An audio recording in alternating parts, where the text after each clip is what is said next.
Welcome to Worldwide Slot Car Chat number 113. Woo. I'm your host, Greg Galb. Got a great gang of people going here. Luff, Dennis, John, Wayne, Don, Alan, George, Mike, J-Rod, Dewan, Neil, Garth, Travis, John, Alan, and other people.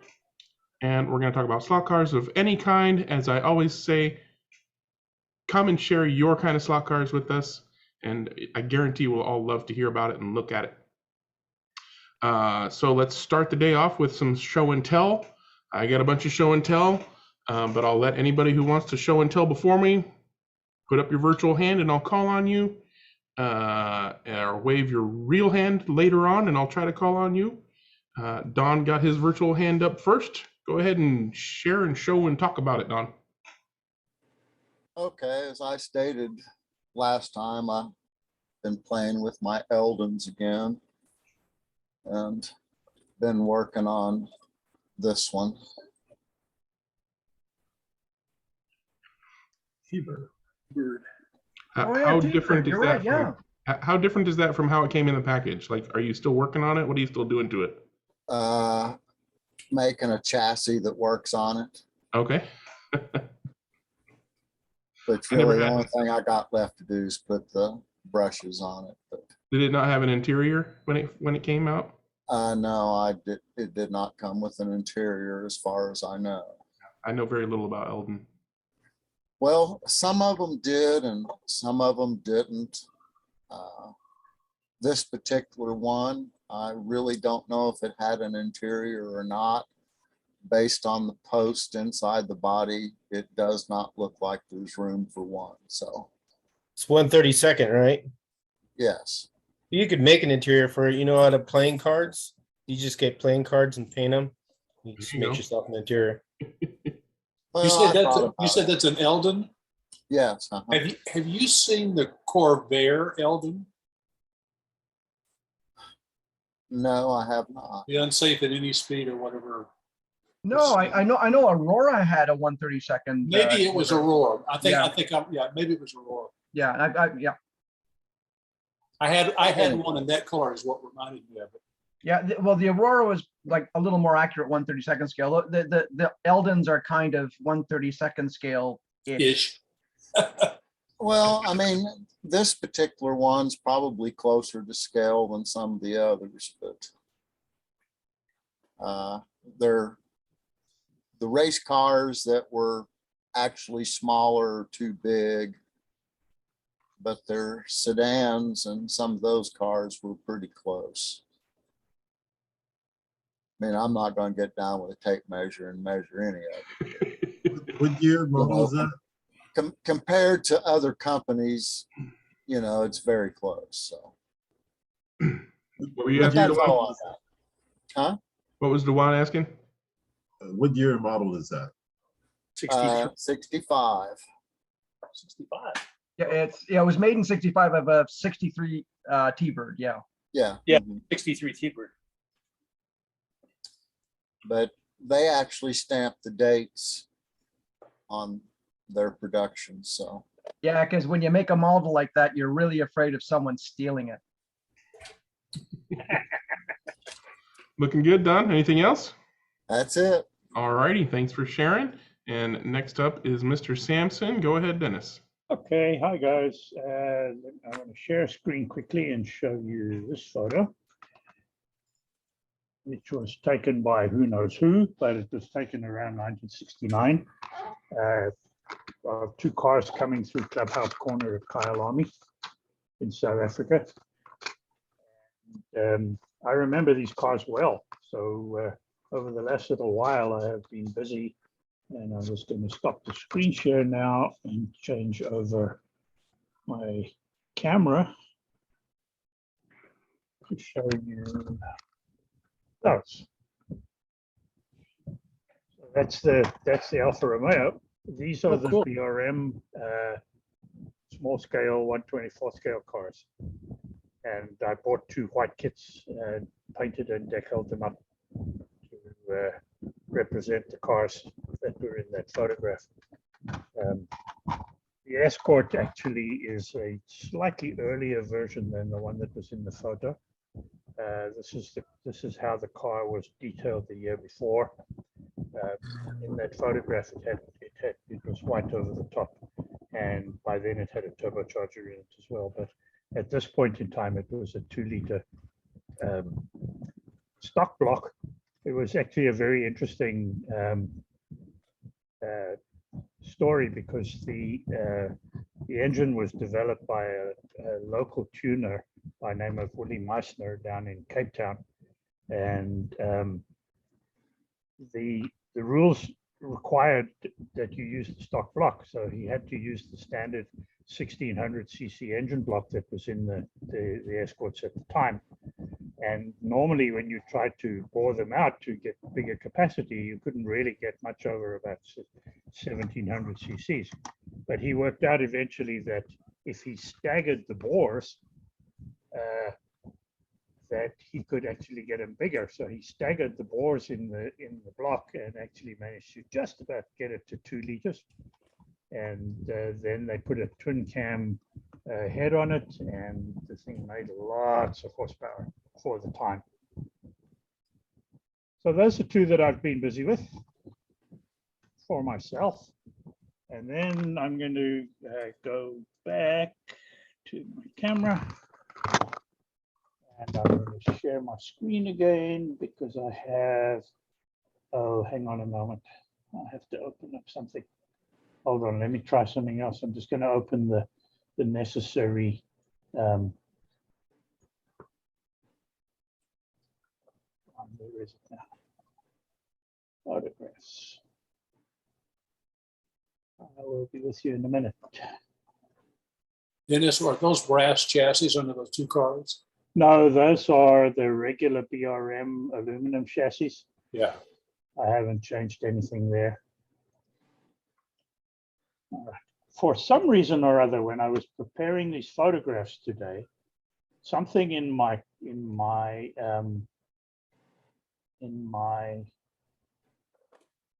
graphics program stored them all as black and white.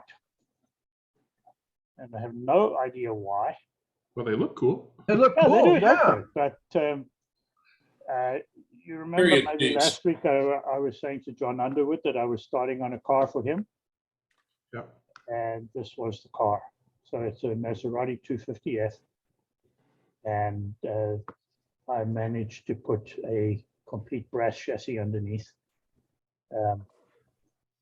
There's not a lot of room. It's only about 7/8 of an inch wide across the outside of those rails. Has a stock FC130 motor in it with an offset. I made a bracket with an offset and used the 1mm offset gear from slotted at the back. John sent me the wheels and tires front and rear and the guide. And so I managed to use the original body mounting screws, the two up front and the one at the rear to mount the whole thing. So that one came out pretty nice. It's on its way to John. He'll be able to tell us all how it works when it gets there. But Can you go back to the other picture? yeah, hold on. Is that your background from your track? Yeah, that's taken on my track. That's That's really cool. that's the pit lane on my track. That's outstanding, Dennis. Oh, thank you. And then let me stop that share because I've got one more really epic share for you all. And this one is epic. And this one is in color, believe it or not. Greg is already cackling with anticipation there. It's already epic. All right, so this was John. This is the Porsche mold that John Kitt was making that I hauled out to start my part of this project the other day. And the first thing I noted, unfortunately, was that probably because of the heat in my garage, there's been a little bit of relaxation somewhere. And so the front of the nose is pointing up rather badly. And I looked at this and oh, wow, what am I going to do with this? So I emailed John Kitt, who offered to replace it for me. And I thought, no, I'm sure that it can be done without that. So I did a little bit of work. Oh, what happened? Oh, what happened? What happened? What happened? Where was it? Damn. No. Oh, I had it there. Anyway, it'll hang on. It'll come up. There it is. There it is. So I managed Oh, by, nice, Dennis, nice recovery. Well done. well, I spaced up the rear about 80 thousandths, and then I heated it across the top of the front wheel arches and got the nose down. I had to eventually reprofile the wheel arches, but seeing as they probably weren't perfect anyway, it didn't really make any difference. Well, Is there's that a lot, resin? there's a lot of meat there. Yeah, there's a Yeah, lot there of was plenty of meat there. So then I started on the chassis. That's the rear axle that I was getting ready, and the little motor bracket that holds the motor in. And then, oops, not that one. And then there's the chassis. Whoa, that looks beautiful. Oh, nice. Is the Um, body resin? excuse me? The body resin? Yeah, that's one of John Kitt's resin bodies. You ever heard of a food dehydrator? Yeah. You can put a resin body in there for like 15 minutes and that help it kind of reshape it too. Oh, Yeah, 'cause- I was not really wanting to leave it to reshape itself, though. Fortunately, Well, the Yeah. front at least, not the whole thing, but the front of it. I needed to. Anyway, whatever. I hit it. I hit it with a hairdryer, and that or with a heat gun, and that worked fine. So then we go to here. That's the underside of the chassis, and then I made the little body mounts. These are pieces of high density foam that I glue onto the sides. I glue onto two little pieces of, here you can see them. I glue the rubber onto two little pieces of brass that have a nut soldered onto the top of it. And then you drill and countersink the chassis, and then you put in two screws from underneath.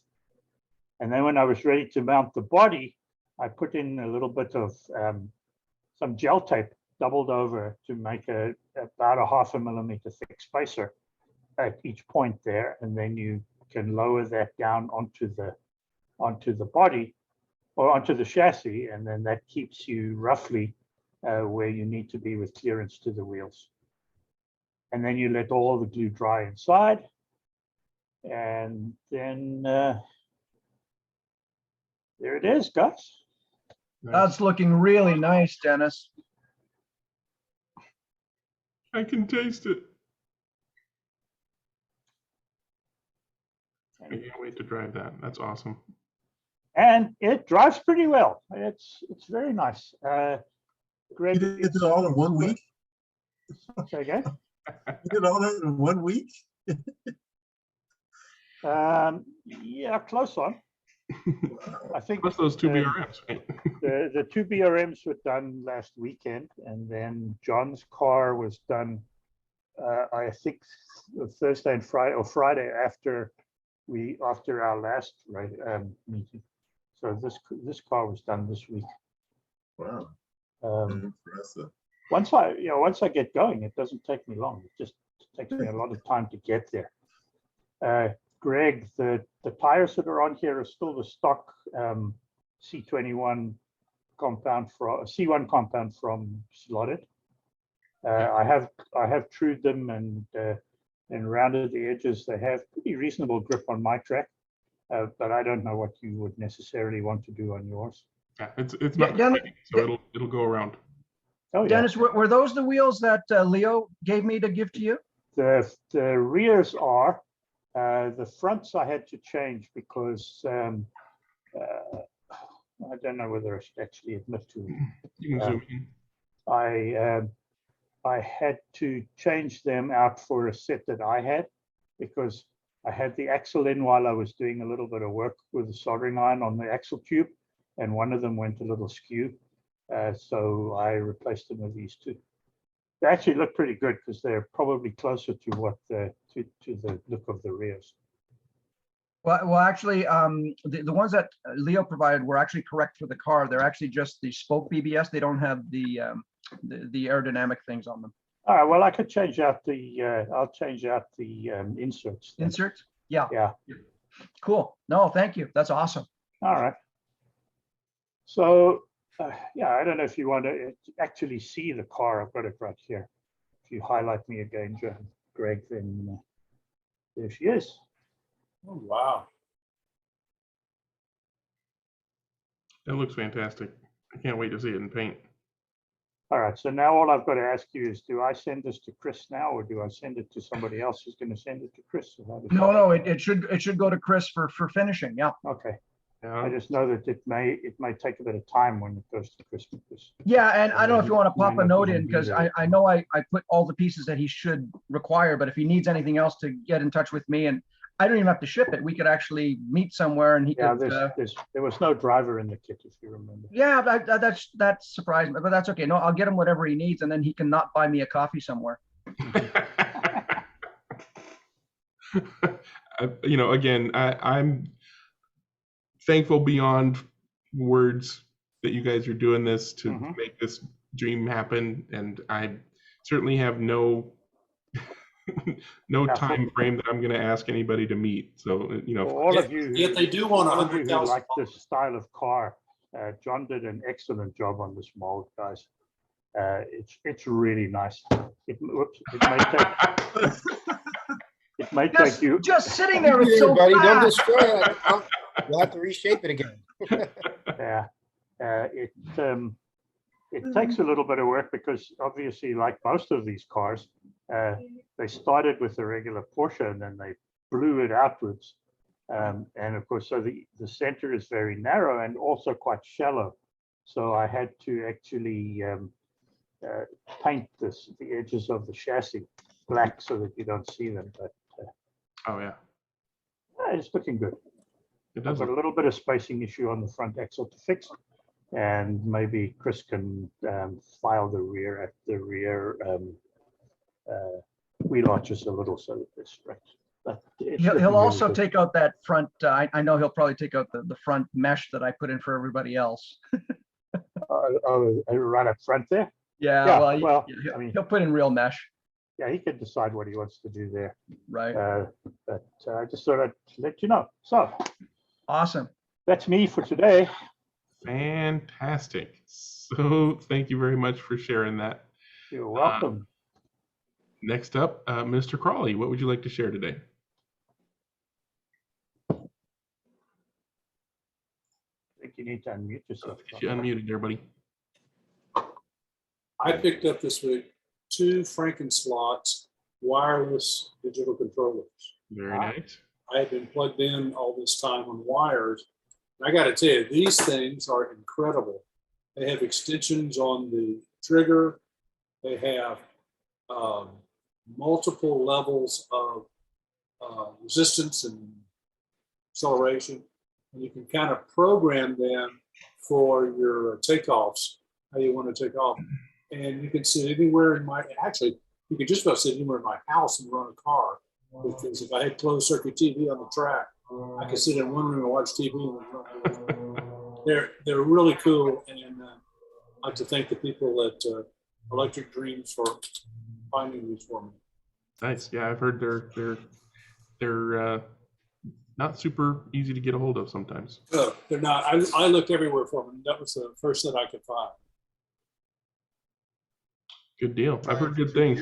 years. Is that your first trigger controller? Have you been doing thumbs until then? No, or- I moved away from trigger control and went to Pro something. What was it called? Having a senior moment, I can't remember that. True Speed, Ramjet. Ramjet. Okay. Ramjet. It's a Digital. Ramjet. And they had a big long cord, and they were very nice and very good. Yeah. But I've got seating all around my track up here. And you could sit up there, but the cords would be in the way. So Yep. this you could sit up there with the wireless. And now I had the wireless plunger types, but I don't, now that I've done my years in RC and driving like this, I got used to the trigger, and the plunger just isn't the same.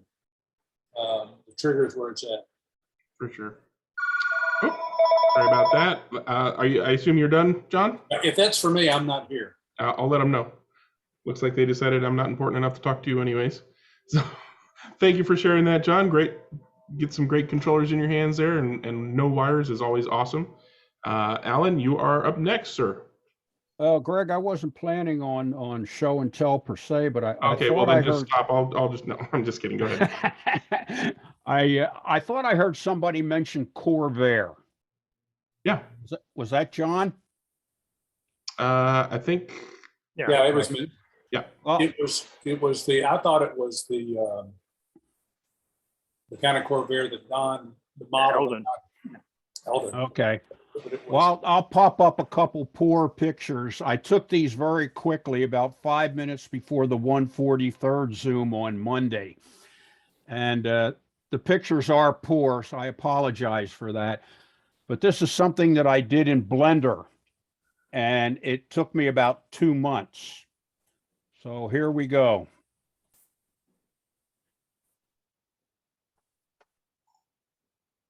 All right, so that's the picture. That's the print of the thing that you did a modeling of using Blender. Yeah, that is a print, and that's at 1/32. And I used a new rosin. I can't even. I think it's begins with an S, Cyratech or something like that. Soraya But Tech. it's quite durable, and it's expensive. Yeah. A standard bottle of that stuff is something like $89. Yeah. Yeah. So Soraya it's- Tech is known for their engineering resins. It's fantastic. It's quite durable. Again, I apologize for the pictures, but this is what is known as a Corvair Stinger. Oh yeah, Yanko Stinger. Yanko, that's right, Don Yanko. yeah. Yanko did it. Oh, yeah. Yep. And there's the rear end. You can barely see the spoiler on the back deck there. Like I said, that took about 2 months to do. And I did it in a 1-to-1 ratio, full size. Alan, when you said Blender, is that a software or I'm not familiar with that term? Blender is an application, yes. Okay. And like I said, I can do it in any size because I created the actual file in full scale. Yeah. And that's it. Sorry for the pictures, but No problem. Looks like a good print. Maybe if you get some better pictures, you can show and tell that all over again. will do. All I right. know that there's been a dealer on eBay that's been selling some resin bodies that has a Corvair on there, but the quality of the prints are, I wouldn't want to buy and try to do something with them. I mean, there's so many holes in them. It's unbelievable. Well, yeah, no, Don, to your point, they're 10, 20 cars. They look like 10s from 20 feet away. Yeah. They're not very good. I mean, I've considered it because I've wanted a Corvair, but even for just $10, it'd cost you $100 to fix it. So Actually, here's a question while we're on the subject of Corvairs. Would that be a popular thing to have, like in 1/32 scale, you think? Yeah. Oh, because I I have seem to remember Dave Reineke made one at one point. yeah, because I have an Aurora kit that I've yet to build and maybe should build and cast. I don't know. Yeah. Because I don't have enough projects to do.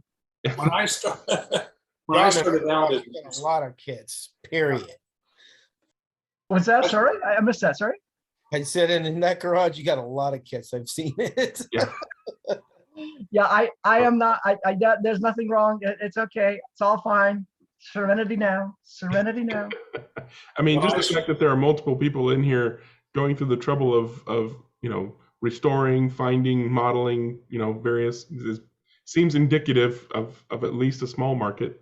Because the Aurora kit is really nice. It's really close to 1/32 scale. And I think it might make a really hefty, well, it was a slot car, but that was released by Aurora. So, about what time was it released? Do you know? Do you have any- about 1965. Yeah, I thought so because when I first started out in slot car racing, I was down in Houston with some friends and I had a Corvair, which is why I was interested in it.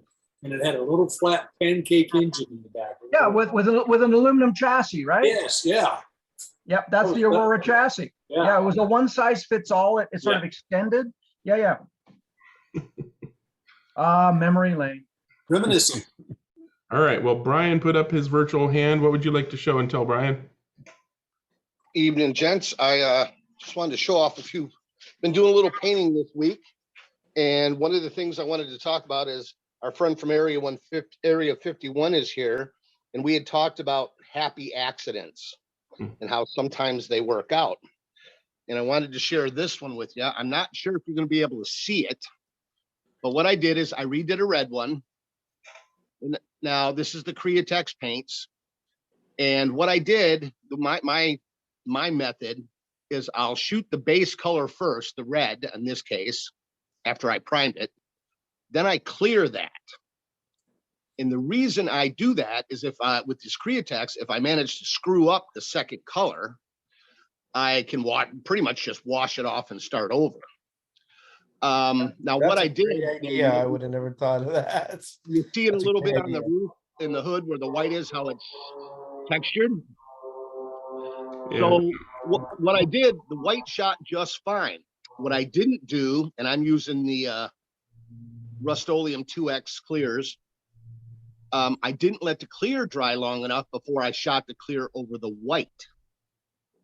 But what happened is I managed to lay it down so uniformly. Can you see that at all? Not really. Yeah, I Maybe can. a little bit. The texture of it, right? It textured it. I mean, it Yeah, almost it looks looks good. like, if it was just the roof, it would look like a vinyl roof. Oh, okay. Yeah, I see it. And it's only in the white. It's not in the red. The red's perfectly smooth. That's cool. So, Like an orange peel. and I'm sorry, the guy from Area 51, is your first name George? Yeah. Okay. Yeah. We were talking about you the other day in one of your videos where I think it was your purple Pontiac or the glitter one you did. Buick. You know, It was a it ended up being a happy accident type thing. Yeah. So that's kind of, there you go. I think you can see it real well there now. Yeah. Oh, that would be great as a vinyl roof, Brian. Yeah, well, that looks cool. And That came out I nice. probably, you know, I let Or a the sparkle white dry. finish. I let the white dry for about 6 hours, but I think I only let the clear underneath probably dry for about 12 or 8. Are those resin bodies or plastic ones? Hard plastic. These are resin. I print these. Okay, These are mine. nice. I And like that then- top. That's really cool. Thank you. So I just wanted to show, here's 2 other color schemes I've been working on this week. Yeah, that one's That's really nice. I love the two-tone white and blue. Beautiful. And Yeah, this is actually a the blue repaint. line too. You put that in there, and you can see the blue line there. Yeah, it's a little darker blue.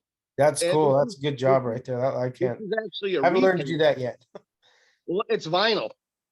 I just cut it and lay it Oh on. wow, still good. That's still cool. Now, this one's actually, well, then I clear over it. Yeah. Now, this one is a repaint. I actually originally did the blue and then I did a pale yellow, but it looked like something, I might even be able to see some of the yellow on the inside there. It kind of looked like something the Easter Bunny might be driving. So I decided to repaint it with the white, remask it. Greg, Well, you've got we some had- really funny names amongst these people, don't you? My What are remake, you using for your clear? Krylon, I'm sorry. It's Stolon. Rust-Oleum 2X. Mm. Yeah, okay. And then I polish it. And I ended up putting the stripe on there because there was still just a few spots where the pale yellow was showing through. So the blue stripe kind of cleaned it up. Not perfect.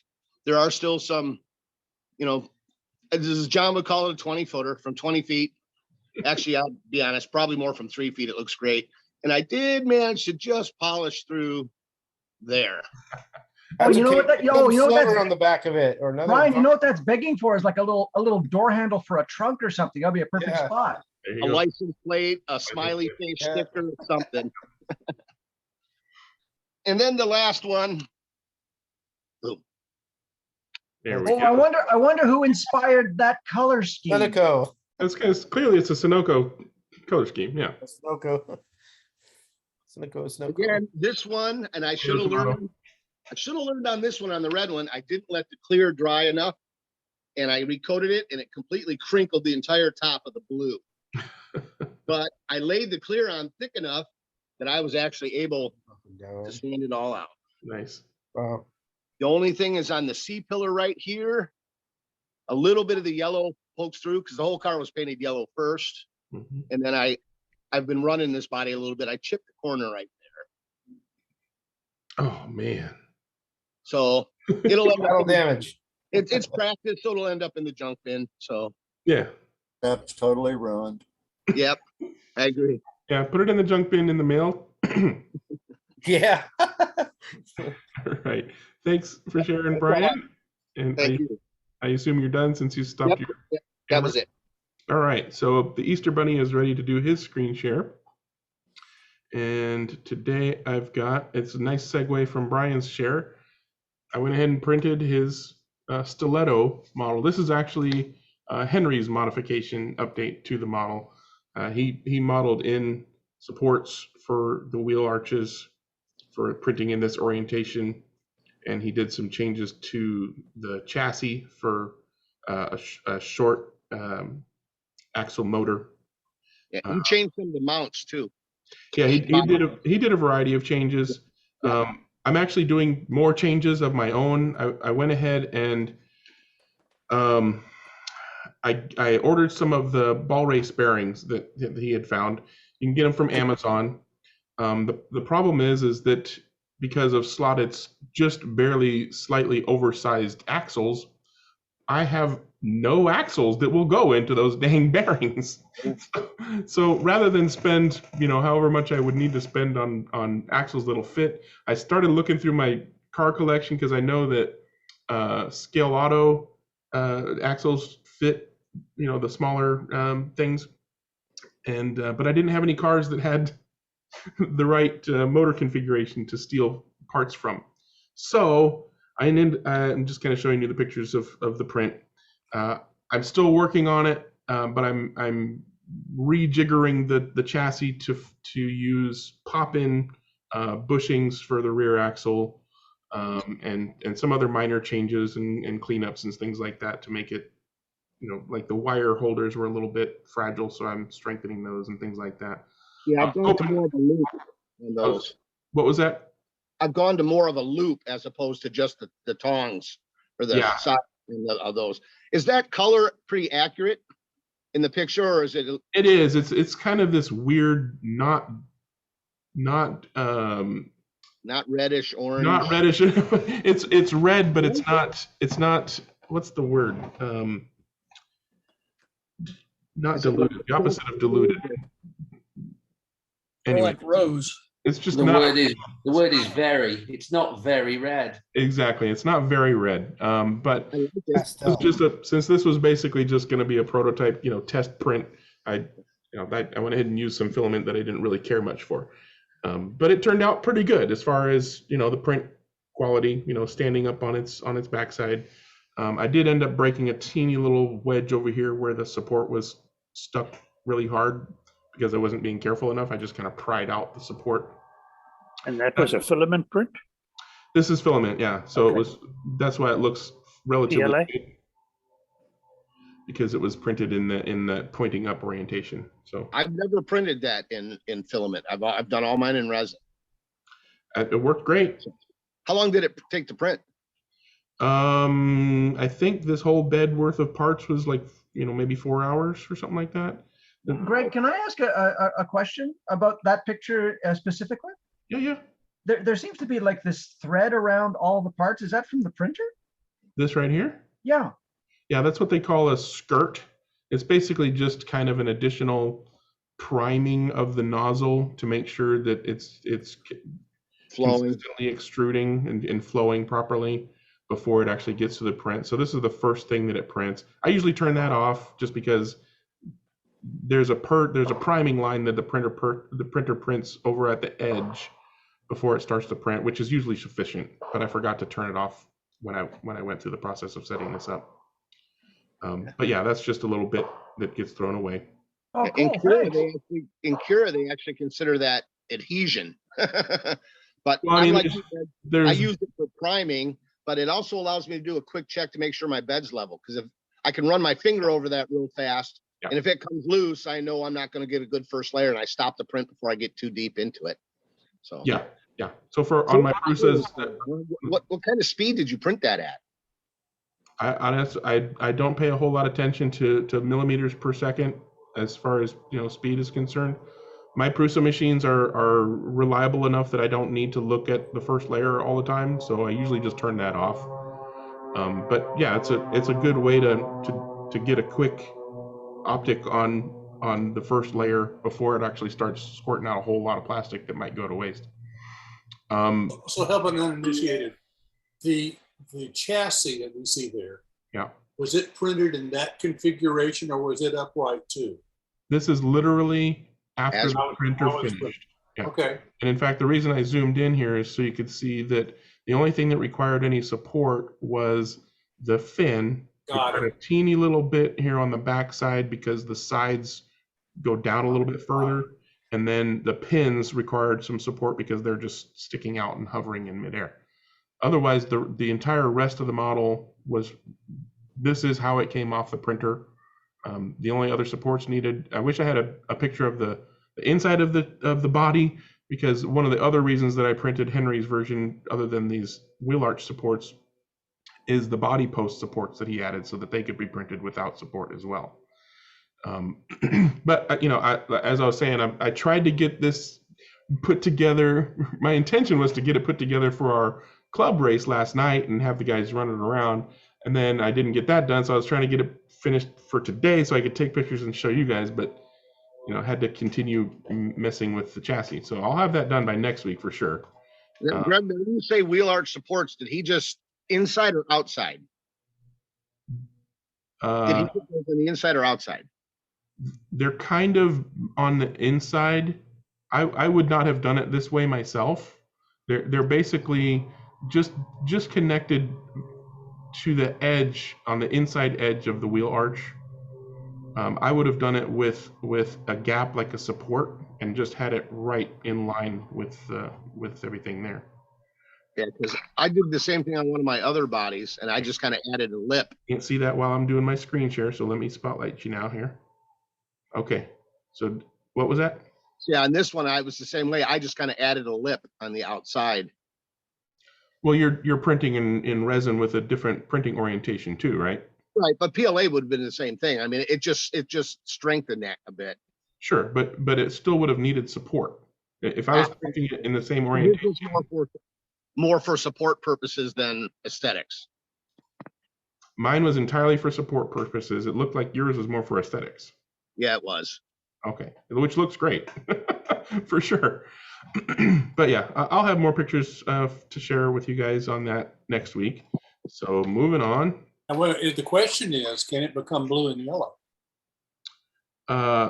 It can become blue and white if I want it to break easily, because it's too thin for a very solidly done multicolor print. The side-to-side adhesion between multicolors is not as strong as the layer-to-layer adhesion. Oh, okay. So if I were to print this in multicolors, there would be some layer-to-layer adhesion, but then a lot of it would just be side-to-side adhesion, and it would break very easily without a good amount of overlap. No, but I mean, will you paint it blue and yellow? Probably not, because I don't like painting. Oh, There will probably be, if this works out, I'll probably do a blue one and a yellow one, and green is one of the other common of the 4-lane colors of our various club tracks. But red, blue, yellow, and either white or green is going to be, because if this works out and the guys like it, I'm gonna bring this completed car have them run it, put it up for a King of the Hill and see if it gets picked in the first place. It'll probably get picked because some of the guys are like, yeah, let's run this crazy car, see what it's like. And then the question is, will they like it? And if they like it, then I'll make a set of 4 and bring it to somebody's track for an IROC race and that'll be just plain colored cars. Just is what it is. Any other questions on the print stuff? All right, moving on. So I got my shipment of Ninco Classic cars from the hobbyclassics.net site that I was talking about last week, or the week before, I forget. This is the state-of-the-art Porsche, and great looking car, blue and yellow. And unfortunately, it has the little sparker in it, NC9 it looks like. which is not what we run our Ninco Classics series with. We use the NC1. And I knew this in advance, that it was not going to come with the NC1. What I didn't know is that the little Sparker has this small feature on both ends. So I cannot simply pop in an NC1 motor into this car. And this car does not use the pod, the removable motor pod that some of the earlier ones do. So I cannot simply change the pod, which means that if I want to put an NC1 into this car and race it if we do Ninco Classics, I'll have to hog out one end of the motor bracket in order to hold the motor. And do I want to do that? Yeah, I'll probably will, because there's no Shelf Queens in my house, and I'm not buying these for resale value. So that's probably going to get hogged out in order to put an NC1 in there. But what You'll was that, Chris? you'll probably need to raise the interior, unfortunately, a bit, Greg. Oh yeah, because the motor's taller. Yeah. One's got the little raised thing on the end bell for the brushes. Yeah. Good point. If you're hogging everything out, and if you've got enough clearance, you just mount the motor upside down. Yeah. And then those little raised pieces are actually underneath. I've done that before. We'll see what happens. I was kind of hoping that this chassis would be interchangeable with another car that I had, but no. But this one, fortunately, this one came with the NC1 older chassis. So I'll probably be racing this car unless I can get the other one retrofitted and functional. And you can't just swap the chassis over from one car to the other? They're not of the cars that I have, I don't have one that swaps over, but on this car, the chassis has a bunch of Oh paint yeah, it's goes different, up the side. completely different, and different mounting holes and everything. Yeah, it's Wow. That's the clamshell on that 550, eh? Yeah, so unless I modify the chassis in order to fit the NC1, that's probably not going to happen. But that means I'll probably race this car. And I tried them out. I tried them both out at the track last night just to kind of compare, because I was kind of hoping the little Sparker would be closer to the NC1 at the voltage that we run them at, but no, it's significantly faster. It would not be. They would not allow that to be competitive with the NC1s. And they won't allow you to put an NC8 in it. Would the NC8 fit in that Sparker spot? Is it the same format? I think it might. I'm not sure. It could be worth checking. Because if it is, then I'll and it's comparable to the NC1, then I'll definitely look into that, because getting a car with the NC1 is pretty much impossible now. Yeah, They haven't made them for years.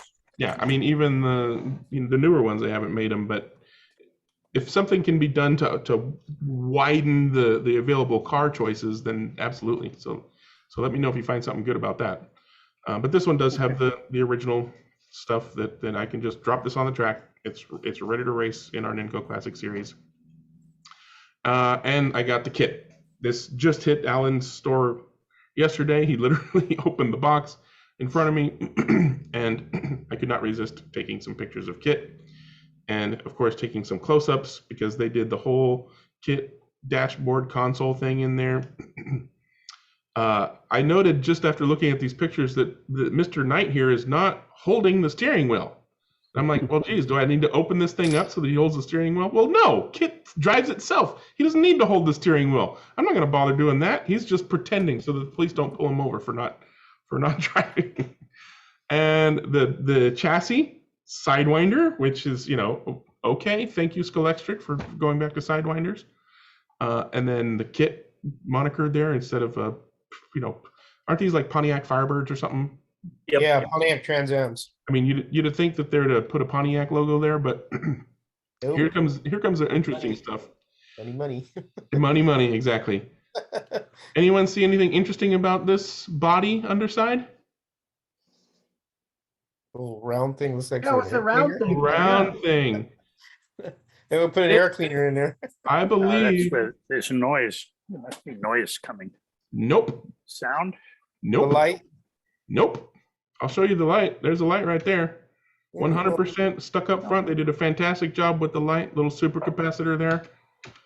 I believe that this is a holdover from their previous Knight Rider body, which was done back when they used a lighting system that had an actual light bulb, an incandescent light bulb in the chassis with a metal housing, and that they used a refractory tubes of clear plastic to channel the light coming out of that light bulb to the front headlights. And that they didn't bother taking this out of the mold when they updated it for this new chassis, because they didn't need to. It was basically an old school fiber optic, yeah. But that's the only thing I can think of that this is in there for, because I have some older cars that have this lighting system in it. There's no other reason I can think of for that to be there other than it being a holdover from their older kit model. Greg, on the real car, didn't they have the front of the hood scope, and it had a red light that went horizontally from left to right, right to left? Well, yeah, that's what this mechanism That's what is. that is right there. It's in And the that was nose in of the the car. hood though. scoop, wasn't it? No, it's actually in the nose of the car. Between the Okay. between the nose and the hood, right? Just in the nose. Hopefully you can see this image. That's pretty Yeah. cool. Cool. Yeah. Made an animated GIF out of it's running on Henry's test bench. Model Train software, they have that light if you want to make a 1/25th scale version of it. Cool. And this looks fantastic. It looks just like the real thing.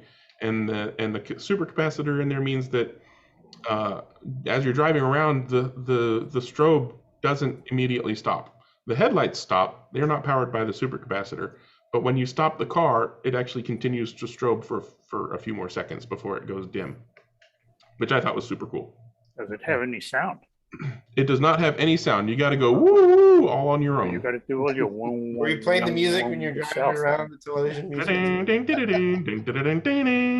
By the way, if you can find an NC8 that's the same size as the NC9, Okay, and it's rated at what? oh, don't remember, it's about the same as the NC1, Okay. because I know that the Far Out Club allow both of them. Oh, okay, cool. Maybe Super. that circle in the hood is for the Hoff's flask.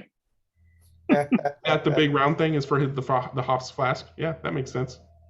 So, Hey, Greg, just be careful with the kit, because I'm just trying to find a video that was sent to me by a viewer, and he actually held it off the track and let the wheels free spin, and it smoked out, literally burnt out the motors. So just be careful with yours. I'll try and find the video and share it with you, but it lasted 4 seconds and it literally smoked out on camera. So I'm not too sure if that's a fault that they're sending with the car, but he's like sent to me and went, whoa. So just be careful with how you run it. I mean, if it's you're on burnout action, it happened once and then that's it. It ran on my test bench for a few minutes while I was trying to get pictures enough to do that. I mean, that can happen. It's a toy car, so they're using cheap motors, and that can happen, 1 out of every 1,000 maybe, or a few hundred will have a Duff motor that burns out. It's nothing about the design of the car. He just happened to get a Duff motor when he got the car. Sucks to be him, but he should be able to get a replacement off of Skelection. Plenty of motors out there anyway. What was that, George? Yeah, plenty of motors out there anyway. Plenty of motors. I mean, super easy to replace that motor with Now there's a Christmas memory in the making, isn't it? Poof. That's called letting the factory smoke out. It'll That's what we call it in our industry. It'll be like the little the model car thing that was in Back to the Future, modeling the whole, right? And it gets the zap, and it goes zap and I think smoke. we just call it, he's just running it in, isn't he? Just running the motor in. That too. Yeah, now it's nicely motored. Now it's nicely ran in. All right, well, that's the end of my show and tell. Does anybody else have anything they want to show or tell before we move on to Club Corner? Not Well, I wanted to show my kit, but it hasn't got here yet. So, Oh, sorry, Don. You can show it next week. Okay, so we'll go ahead and move on to Club Corner. Mr. Wilkinson has something that he wants to talk about for Club Corner. Anybody else want to do a Club Corner, go ahead and raise your virtual hand, and we'll be sure to get back around to you. But for now, we're going to start with Alan. Go ahead and start talking while I get your screen share thing happening here. Okay, that's nice to be on the call again. I normally don't do the midnight calls. It's pretty late. Started a little project to go and visit lots and lots of different clubs because someone told me a long time ago, if you want to be a good slot racer, you've really got to go race at different places. So I've been doing that, and this is the first time I've sort of gone to a club, and there's so much different about what they're doing that I thought I need to share this because of some thought-provoking things in there. So this is not too far, maybe 100 miles or so away, about an hour and a half's drive from where I live, and it's in Suffolk, in England. So it's a lovely little club. They're in a village hall. It's at the side of the road, plenty of parking. And I'd recommend it if you get the opportunity to go there. It's well worth turning up. So they've got that. Next slide, please.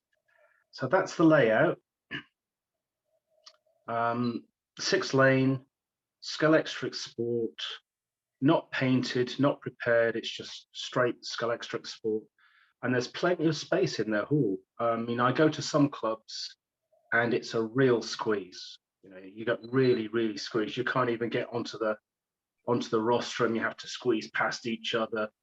But this is great. You know, it's a really great track. What they've done, how they've built it, it's quite unique, and its construction is unique as well. So if you go to the next slide, Greg, there are some things about it that are unusual. None of the other club tracks I go to have built their board sections like this. Most just have butt ends which go straight onto each other, and that exposes the ends of the track to damage if they're not looked after properly. What they've done at this club is they've got center sections between the boards. You can see on the left there, there's 2 separate boards, and then they drop in loose straights or loose half straights, and then slowly close it up. And that means you don't need to chop off any of the Scalextric Sport tabs, which you would do, you know, you would do that on most club tracks because you don't want those tabs sticking out. You just want the rails there, and it makes it easy to put together. And the alignment would be done via pegs in the boards. Now, the boards themselves are not solid boards. Most of the clubs I go to, it's solid boards. It's either fiberboard or MDF or laminate. And the laminate is heavy. What they've done here is it's really thin, really thin. It may even be 3-ply, but it's box section. There are battens underneath each of the boards. So the whole thing is easy to move around. I mean, relatively compared to the other clubs I've raced at. And that's something that's really worth taking on board. Plus, there's a benefit here. It takes a little longer to put these out, but you're not going to damage the end tracks. You know, the end boards don't get damaged. And if they did, you could just replace those as middle 3. So that's, you know, it's easy to do. So it's an unusual construction. And there's something to learn here. It's a possibility that this might be a better way to go than the traditional way of doing it with the track going right up to the end of the board and just overhanging it a little bit. Okay, next slide, Greg. Race coordinator. Nice. Wow. 21st century race control. Most of the clubs I go to run something on an IBM PC from 1984 or something like that. But this is modern. It works, and I was really surprised to see that. That was just nice to see. One of the things that surprised me was the BS456 connector, which is typical that you see. I'll put one of those up later after we finish this slideshow. They are the standard plug points that you'll see at BS CRA tracks or club tracks all over the UK. They're not the 3 individual banana plugs, but the 3-pin plugs. Most of the time you see that 3-pin plug configuration, you know exactly what you're looking at, and it's a well-documented way of wiring tracks up. And that is not what these guys have got. So when I plugged my SCP2 in, it didn't work at all. And so I spent the rest of the evening sort of, okay, so I have to use a rear stack controller. But I did spend the rest of the evening thinking at the back of my mind, I've probably just blown my SCP2 up. And I think it's likely that this club is using, instead of a common ground, they're using a negative polarity, which is a kind of Scalextric home track type wiring. And it's not a big deal, but for the SCP2, my favorite cartridge is the SCP2 Metal. You can't buy that in that configuration. So if you're going to go to a club, it's well worth just checking before you see those 3 pins and think I just plug in, because it may not be, and it may damage your controller. As it turned out, I think I tripped some fuse or something in the track, and and that got replaced, and that wasn't a problem. And my controller's okay. But it's just, to be aware of it. I am going to have a little project to take one of those 3-pin plugs and put some LEDs in there, just so that I can plug it into a track plug point on the rostrum, and it will then tell me whether this is wired as I expect or not. So it's, little reds, little greens, that kind of thing, just to make sure it is right. Tires. Most of the guys here use slotted P6s. I've never used P6s. I don't even know what that is. So I went up there with a box full of cars with NSR reds on, which didn't work at all, sliding all over the place. But one of my clubs runs on urethane, which is a Scalextric Sport track, but is painted. So I tried one of the cars with urethanes on, and it flew around. It was doing really well, no problem at all. And nobody complained during the night that I was using urethanes, and no one was complaining that the grip was being destroyed because I was using urethanes. And because those guys don't oil their tires, the two coexisted quite nicely, not a problem. The power, they say it's 12 volts. I'm thinking it's probably more like 8.5 or 9. I mean, it's really, I don't think I've spent a race night with my hand full throttle as much ever. I mean, it's full throttle, pedal to the metal for 99.9% of the time. There's a little blip in a corner, that's it. It's full throttle nearly all the time, which, is, well, I'd say it's about as fast as a digital car. So if you race Oxygen Digital with, say, a small can MX-15 or MX-16 motor, that's what it is. But for an analog track, I'm used to much more aggressive types of motors. And the aggressive motors that I took down there didn't work at all. And I suspect that the power supply just won't drive the current to drive those motors.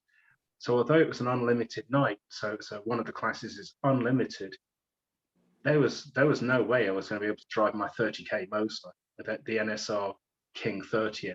It just wasn't going anywhere. It just hardly moved off the start line. But there you go. Okay, next slide.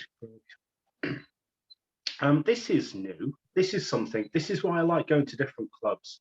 Every club I've ever been to does their lanes via colors.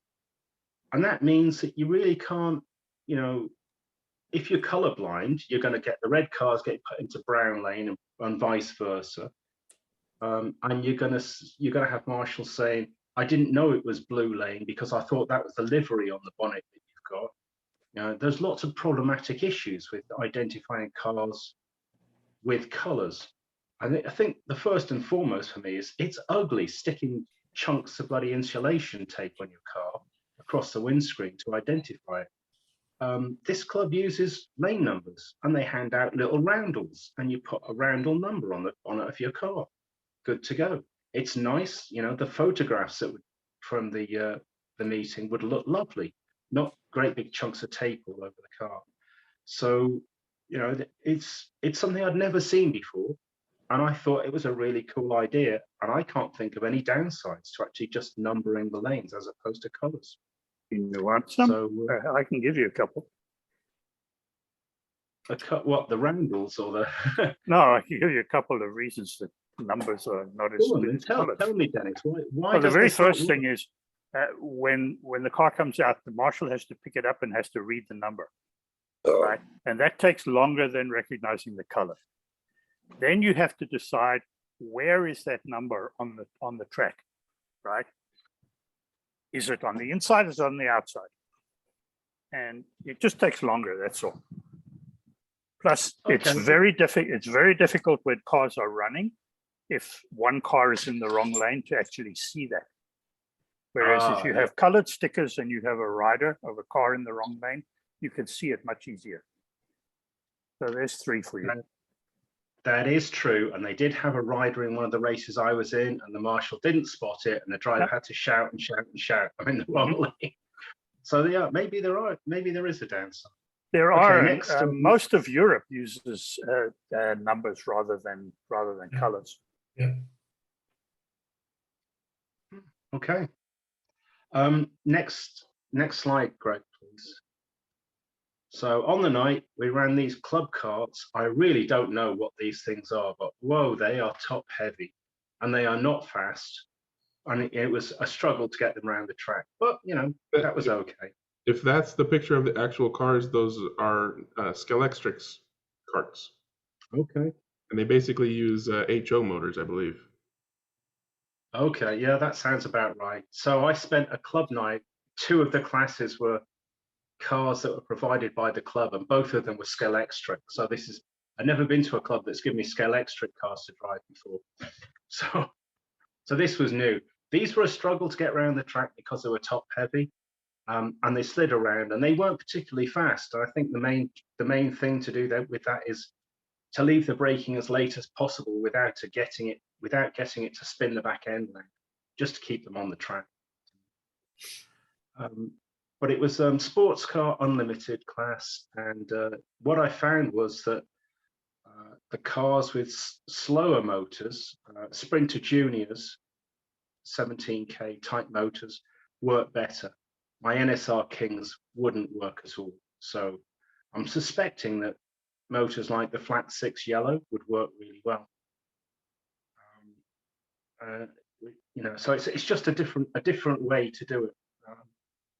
And then we raced these Scalextric Porsches, and on the night, as a newbie, as a guest, I won the class. So that was all right. I enjoyed that. I don't think the guys that were there were very impressed, but they were fighting with each other on the track, and I was sort of smiling as they were beating each other off the track, and I was just toddling around having fun.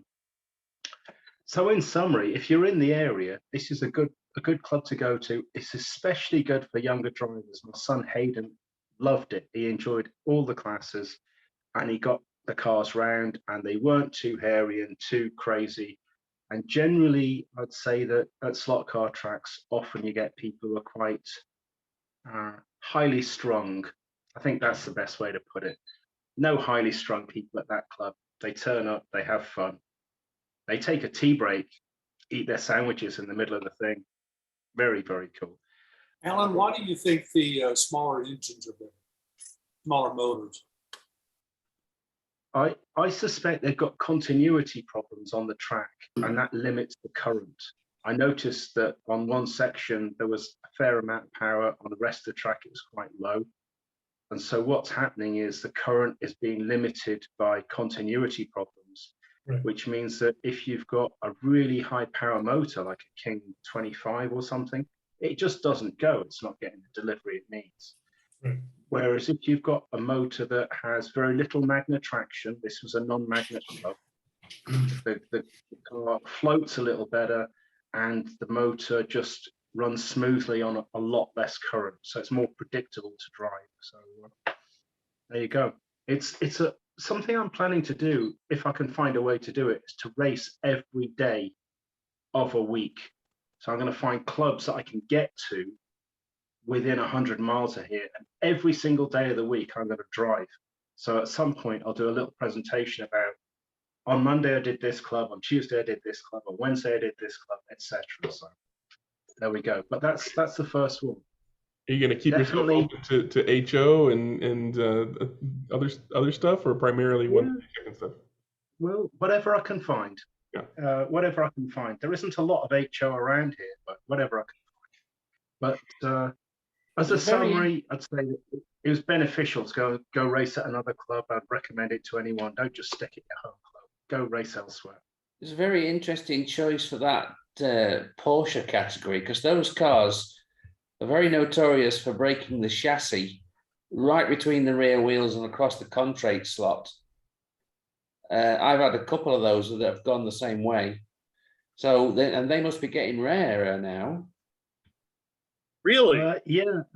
Actually, one of the guys did say, this one's a collectible, please don't break this. And in the back of my mind, I thought, this track isn't high enough power for me to break this car. Well, don't There's don't no let them way. don't let them know that I chopped one up to make Greg's car.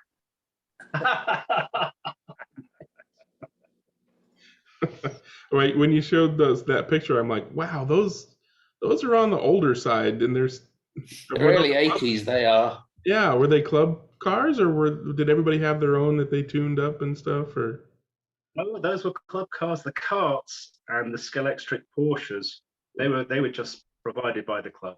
okay, Only for the GT sports car class did we have to find our own car and make it work. And I took a box full of cars, about 18 cars, and I found 2 in my collection that sort of worked okay out of those. The rest were complete non-starters. Wouldn't work at all. did you show them the braid trick for Scalextric Sport Track? Did they even know No. about it? No, I didn't. Well, I'm looking forward to your project though of going to different clubs. I mean, it's basically the slot car equivalent of it's Tuesday, it must be Belgium. Yeah, that's right. Or the Quadzilla, the 4 marathons in on Thanksgiving weekend that my brother does because he's a nutcase. One of Anywho, the things I did, because of the panic over potentially breaking my my controller, was to rush order a second SCP2 metal mhm. cartridge. As it turned out, I raced on Tuesday, the Tuesday after, and there was nothing wrong with the cartridge. Everything worked. But I think it's time for me to treat my son to a decent controller. So when he follows me to clubs now, he doesn't have to use a DS resistor controller. Now he can use an SCP2. It's good that their track had good protection on it, because I've melted a metal controller by hooking up wrong on a track that had no protection other than the power supply itself, and it hit that limit like that, and the thing was smelling it. Literally, I realized as I hooked it up, or actually it was no power before the race started. The race started, controller got power, I pulled the trigger, car didn't go, looked down, hooked up wrong. So like within 2 or 3 seconds, the controller was already smelling of acrid burnt smell, and the hot glue that's in that spot to help keep that cap in place was melted completely. The MOSFETs were overheated. It'll happen fast. So good thing that track had good overload protection. Yep, it is good. Quite why they wired it that way, I just don't know. I mean, it's such a well-documented thing now. The right handrail is the right. It's a common ground. It's got to be more than 99% of club tracks around the world are wired that way now. This one just isn't. So Maybe they're also full car Triumph enthusiasts with the negative ground.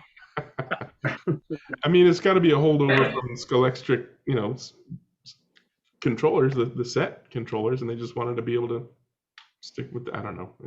It seems once they moved from cheesy set controllers to decent controllers, Well, the weird thing is, of course, that the cheesy set controllers don't care which way it goes around because they're resistor controllers. That's a and fair they point. only have 2 wires. But the reason that everything is now, or that the commercial track, things like Scalextric and Carrera, the reason they do the negative, the what we call Positive negative polarity, the common ground, is for safety reasons. Safety standards, yeah. Safety standards. Yeah. For the odd child that decides to lick the rails. Yeah. Well, licking the rails won't help. It's when they're actually Hold the playing controller and lick the rails. yeah, when they're playing with something either in their hand or when they're trying to plug something into it. I just have that in my image now. Somebody actually licking rails. Yeah, well, licking tires is one thing, but licking rails, I don't know about that. Yeah. It's the new Christmas story coming out. Let us know what happens, As George. a kid, I can tell you, do not stick your tongue onto the rails when someone's going to open the throttle to 12 volts. Don't. No. Yeah, and that symbolism has to be basically like, for every country in the world. So it's like some kid with his tongue out with a red Hey, circle this and a is bar just too through it. much information now. All right, moving on. That was a fantastic club corner from Alan, and definitely looking forward to Yeah, brilliant. I loved it. Very, very nice. Thank you. the 7 days in a row experiment. See how that goes. Does anybody else have any club corner they want to talk about, past, present, or future? Just wanted to say one thing. When Alan does his 7 days in a row, at the end of it, he also needs to give us some tips on how to save a marriage. Hold on. There we go. Make sure Yes, she okay. has her own hobby. Dennis, That's the key. did you guys not pick up that I'm divorced now? And one of the primary reasons for that is slot car racing. Kid you not. Nope, that one went over my head. Yep. But you have a it girl is. though. It's You have a truth. girlfriend, right? Yeah, I do. Go far. She says she likes my slot car stuff. But And that's great, girlfriends but, don't you know, count. One of Wow, my that's- friends said, That, Alan, that's Well, great. friends Or, with but you. either that or it's really early days. Yeah. yeah, it's early days. Yeah. would But be either she likes my slot cars and that's cool, or she's lying about it and that's cool too. Cool So too. it's fine. I had a girlfriend who wanted to know why I had to race two kinds of cars, because I raced slot cars and radio control. She didn't understand why I had to do both, and why I had to play cricket and squash. She didn't last very The long. world may never know. Nailed, right? Dennis, did you say you played cricket? Way back in Of his course. Yeah, of course. He's from South Africa. Don't you know that, Travis? No, I do now. I'm thinking, boy, as an American playing cricket. Because I'm no, a naturalized American. I'm not a born Oh, and makes bred sense American. now. Makes sense. Yeah. And I'm for a- anyone who I'm a thinks South hockey's- African, and I originally, and I support I feel South like- African cricket and anybody playing against Australia. So for anyone who thinks Oh. hockey's Cameras off. strange, Cameras you're off, a Dennis. Cameras off. See- Like I support South African rugby and anybody playing against New Zealand. Oh. All right, this ain't sports talk. Okay, sorry. That's okay. Tangents Plenty of are redneck okay. sports here in North Carolina. Yeah, that too. Okay, so continuing with slot car talk, does anybody else have any club-related activity, past, present, or future they want to talk about? Sort of. Go ahead, Chris. The reason I was late coming in today, I just finished hosting and running the last round of the Porsche 997 proxy. That was round 10 of 10. A couple of the guys here. Courtney's obviously, I don't know what he's doing. He's talking somewhere and I could see him yabbering away somewhere, but he was involved. He actually qualified third, ended up fourth. And I think he ended up fourth for the whole series. And there was, I'm not sure if anyone else here was involved, but it was somewhat limited modifications to any Porsche 997. Most of the guys ran NSRs or variations thereof. Courtney, are you with us? He's there. No. He's there. He's just looking for the unmute button. Yeah, wake up, back to sleep. I just posted the results and he might have not known that, but I think he finished third or fourth in the overall series. That's So exactly what I did. There he is. We're talking about you, And Courtney. the Were your day ears I burning? found- His ears were burning. Hey, apparently he's got other important things to do. Sorry, Kiss. Keep going. yeah, no, that was all I wanted to say. It was a good proxy. We had entrants from the continental US, Hawaii, Canada, the UK, where else?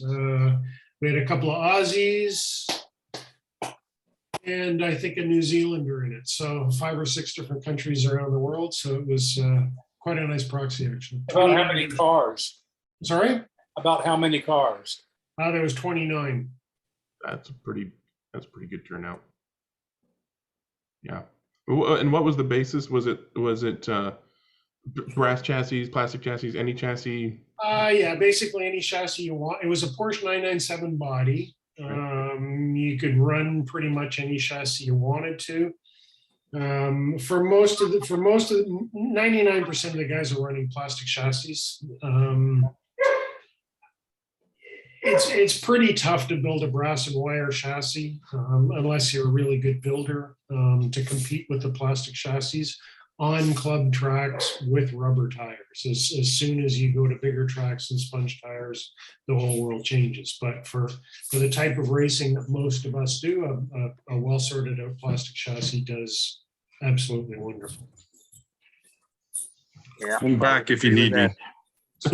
We were talking about you, Years of Courtney, trying, I and would agree with that. Courtney, we were talking about your performance in the Porsche proxy that Chris was just hosted. I know. I got to see the thing. I'm assuming that's what you were talking about. Yeah, Chris's car is fast. I built a Thunder slot and put a NSR body on it. It went well. Did you see you qualified third and ended up fourth? So I'm not sure if you beat Rob for third in the final standings or not. I didn't spend enough time on it. But. Yeah, it's going to be close. Well, here's the thing. That was my GT3 car from 2 years ago. Right. And I had Rob put a motor in it for me and send it to the Porsche proxy. I haven't seen that car in 2 years. Right. No, it worked well. Most of the cars ran well. Not to toot my own horn, but I ended up winning the series and winning the race. So Toot, toot. That's it. Hey, a win's a win. Celebrate them. You could do a show and tell and let us know what you did to come in Yeah. first. Got any pictures that you want to share? basically, I built a car that was faster than anyone else's. Awesome. Thanks for the pro tip. It's simple. I think It's simple. I think I'm pretty sure. It's right here in the instructions. Build fast car. That's Oh. right. You didn't read the instructions, apparently. I'm quite sure. What is it? Is that one? Hang on. It's been on. He shared the picture a lot. I've studied it 6 ways a Sunday. I probably have it printed out downstairs, like a centerfold. Is that up? Yep. That was, this is basically, I had one car downstairs that was a Porsche 997. It's basically bog standard, but with a few things done to the NSR chassis, particularly some small diameter bushings in here, which stop the axle moving back and forth. Courtney had a variation of the same thing on his car. Not too many of the guys have incorporated the slotting plus axle tube, which is a godsend for a lot of these things. It basically stops independent flexing of the rear uprights, which can cause axle binding and gear mesh issues and all kinds of stuff. These were made by Slotting Plus. There's a few places around that still have them. They come in 3 different widths to fit different pods. They were initially done, oh God, more than 15 years ago. Slotting Plus built them to get rid of the now famous Ninko hop. And this whole axle tube, for anybody who builds scratch-built cars, this axle tube is nothing new. Cars since the mid to late 60s have all incorporated a solid axle tube here, which holds the bushings and stops anything from flexing. So a lot of guys use tape underneath the pod. I don't like tape. I use silicone washers, both below the pod and the chassis plate and above the pod and below the acorn nuts. You can adjust that for torsional flex. And a thing a couple of guys have been experimenting with are now sticky front tires. I'm using oiled and trued and prepped NSR front tires. And actually in the final analysis, the top 2 cars in the series, both my car and Rob NC's car were both running sticky NSR front tires. It looks like you Is used that tungsten in the gray areas that we see there? No, it's just lead. Okay. Just lead sheet. What's the theory behind the sticky front tires? Well, okay, as if you restrict the front axle movement, so it's fairly solid. Okay. As the back end of the car slides sideways, if you're running your front tires on the track, they offer a little bit of resistance to the rear end slide and you get better grip. If they're non-independently rotating, right? No, I run them independently rotating so that as the car develops a slip angle, the tire will resist the slip angle a little bit more. Okay, it's resisting the tire's tendency to. Yes, because as resisting the pivot. Yeah, it pivots from this point, right? Yeah, so the tire is moving sideways, the same as the rears are, so it just stops a little bit of that. Yeah, you have to mess around a little bit with weighting and a few things like that. I've done it. I did it on my Can-Am car, which until the motor went south in the 8th or the 9th round, it was way out in the lead of the Can-Am series. Courtney, the little bugger, he had a good motor all the way through and ended up winning. I think you won that, didn't you? Did. That was a big deal for me. Yeah.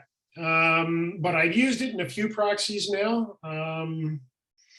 It needs some work. You can't have any slop with the wheel on the axle or the axle. That's why the bushings are great. Any sort of oscillation here, and it's a real nightmare with the front tires. But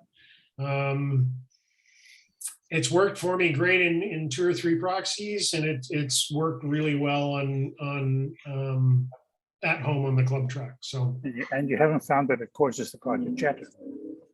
No. Yes, you got to play with tire profiling and weight placement and all the rest of the stuff. But once you seem to hit the sweet spot, it really works.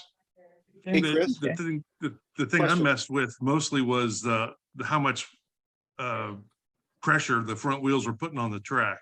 Yeah. So if they were chattering, I would just raise them up a tick. Yeah. Yeah. Which is fine if the car's at home, but if it's on a proxy, you have no control over that.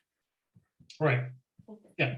I mean, obviously the thing with proxies, it's difficult. You know, there was a my track has about a 10 thou braid recess. And then you go to the next track, which has proud tape. So you can never, I mean, you know, in any proxy, you get a picture of the tracks and try and figure out a compromise right down the middle scenario as far as gear ratios and all the rest of the stuff goes. So they never work perfectly well track to track, obviously, because the, you know, track configurations, track power, track blah, blah, blah. Is that a regular NSR guide or is it a deep one? Yeah, no, that's just the screw-in NSR guide. It's perfectly fine. And you got the silicone washers for the body mounts too, right? Yes, these little orange guys. Yeah. And I used, this was an old urethane washer on the back made by Dirt Hobbies that I had them make up. So, but yes, these are sort of like comfort washers. They don't do a whole bunch, but they make the car seem quieter and smoother, which I think is always a psychological cool thing. People are like, damn, your car is quiet. Yeah, but using the washers between the pod, above and above the pod lugs, I think it's a better way versus tape for a bunch of reasons. I had 2 cars that I took out of the box for this proxy series, and the tape on 2 cars had peeled back. So I had to cut new pieces of tape for the guys. Tape over time, over a 10 race series, if you flex it enough, it will fatigue.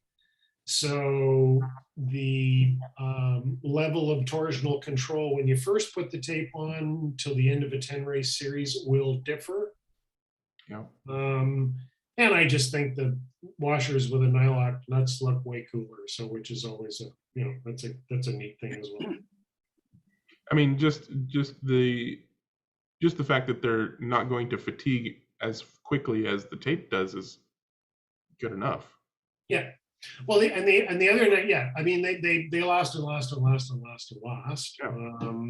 You know, by using one underneath this pod lug and one above, or two underneath and two above, you can adjust the amount of torsional shift that's in the chassis. They do a great job of eliminating vibrations as well, again, making the car cooler. And, you know, the value of the Nylock nuts is they're not tight. They're just sort of snuggish on the washers. So from a proxy perspective, if you turn this chassis over and put a screwdriver underneath here and turn it, the whole thing turns around. Yeah. So not to say that there's any sort of weird stuff ever going on in a proxy. Never. But if guys want to adjust the flex in my pod, they can put a screwdriver and spin it around all they want. They're not doing a bloody thing. Also not a bad reason. Well, you know, yeah. And because the threads on, you know, the threads on these allow really fine adjustment. Mhm. The Nylock holds them on so I can run them loose vertically. They're not going to fall out. I don't have to tape over the bottom of them and all the rest of the crap. So it's just a you know, a better thing to do. Yeah. I like it. Anyway. I'm trying to find this picture. I had a picture of all the 29 cars on the grid and I have no idea where it is. So move on to the next guy. And if I find it, I will jump in and post my picture up. Was this proxy race all on one track? No, they're on 10 tracks. 10 tracks, okay. Yeah, which is, yeah, they're 10 tracks across Canada and the US. Different proxies, obviously. They're all wood tracks. You know, there's all kinds of proxies, all kinds of levels. And this was a proxy that attracted generally more advanced racers, I think.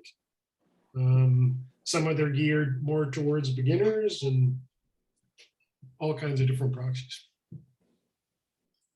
Hey, Chris, can you go back to the picture again Oh, Jesus. of the car? Sorry. Okay. Hang on. It's coming.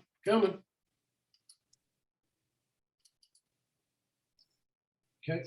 The theory with the sticky front tires, I'm thinking that would be more prevalent with a greater distance between the front axle and the guide. The closer the closer the front axle to the guide would be, I would think the less of that you would get. Have you thought about that, or? Yeah, I mean, any increase in guide lead, a longer guide lead. So from guide lead now, guide lead is typically rear axle to center line of the guide post. In this instance, guide lead, I'm going to talk about center line of front axle to guide post. So if this is longer, for any given slip angle, each tire will move out more or less. Yeah, So- I mean, my question is, or my theory is that if you took that car and not change the guide, just take that same chassis and magically move the front axle back 10 millimeters, I think you would get more effect from the sticky tires. Yes. Okay. Yeah. So if you had a car that the front axle was directly over the guide post, it probably wouldn't do much with sticky tires. It might help a fraction, but not very much. Okay. Yeah. The good news is most of the cars that folks are racing these days have a guidepost position that is, you know, a reasonable distance in front of the axle. That seems to be, you know, as time goes on, guys are starting to, you know, figure out not only, you know, that the distance, generally a longer distance between the rear axle center line and the guidepost tube generally is better to a point. Well, I found something that I would go ahead and bring up for you guys to look at and talk about. So the floor is basically open, but I'm going to go ahead and do a quick screen share to kind of get some oohs and ahs. This is a 3D printed Scalextric Sport compatible corkscrew track. So it is literally as steep as the real thing. This is not heat bent or anything. This is actual 3D print. I think it's 2 or 3 pieces. Yeah, it looks like about 3 pieces. He even included a border as part of the print, so you have good sliding room there. He designed it such that it's the pieces are held together with a locked wiring mechanism that both aids in continuity but also helps keep the pieces together. And it's designed such that you can install some kind of mild steel, like piano wire or something like that, under where you would then put the tape, which is your actual conductor for the braids. And as you would expect, it's hard to drive. he's in his post, he talks about how he's got some cars that just won't even go down it, like especially magnet cars, because you get the magnet car coming over the ridge and the magnet's holding the back of the car down, so the front of the car is just basically protruding out into the air. But even some of the non-magnet cars, have some difficulty. But he says it's a hoot. I'd show a video. He posted a YouTube video. But if you want, you can read the details and even go to the links to download it and print your own if you've got a printer. He posted it on Slot Forum in the 3D printing section if you're interested in more detail on that project. I just thought it was interesting and worth looking at. Greg, is that printed from tan to tan all the way across there, or is it just the black area? I'm pretty sure he printed the borders in separate prints, but I can't. It's hard to tell. I have not gone to download the files to see exactly how they're constructed.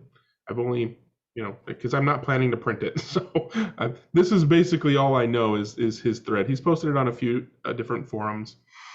But I think the black is printed as one piece, and then the tan is printed as another piece.